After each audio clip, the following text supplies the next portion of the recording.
السلام علیکم۔ کراچی کے مختلف علاقوں میں کہیں ہلکی اور کہیں تیز بارش شروع۔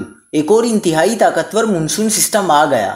طغیانی لینڈ سلائیڈنگ نشیبی علاقے زیر آب آنے کا خدشہ۔ کیا آپ حالات حاضرہ سے آگاہی حاصل کرنا چاہتے ہیں؟ خبر کے پیچھے چھپے اصل حقائق جاننا چاہتے ہیں تو ابھی سبسکرائب کیجئے جلمل پاکستان کو اور ساتھ ہی گھنٹی کے نشان پر کلک کر دیں۔ آپ کو بتاتے چلیں کہ کراچی میں اچانک تیز بارشوں سے سڑکیں تالاب بن گئی۔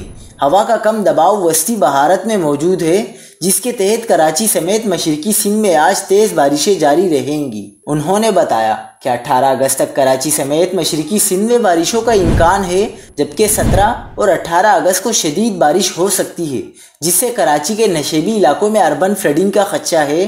چیف میٹرولوجسٹ سردار سرفراز نے یہ بھی بتایا ہے کہ 23 یا 24 اگست کو مونسون کا ایک اور سسٹم سندھ پر اثر انداز ہو سکتا ہے۔ بارش کے باعث کراچی، ٹٹا، بدین، حیدرآباد، سکھر، لاڑکانہ اور میرپور خاص میں نشیبی علاقے زیر آب آنے کا خطرہ ہے۔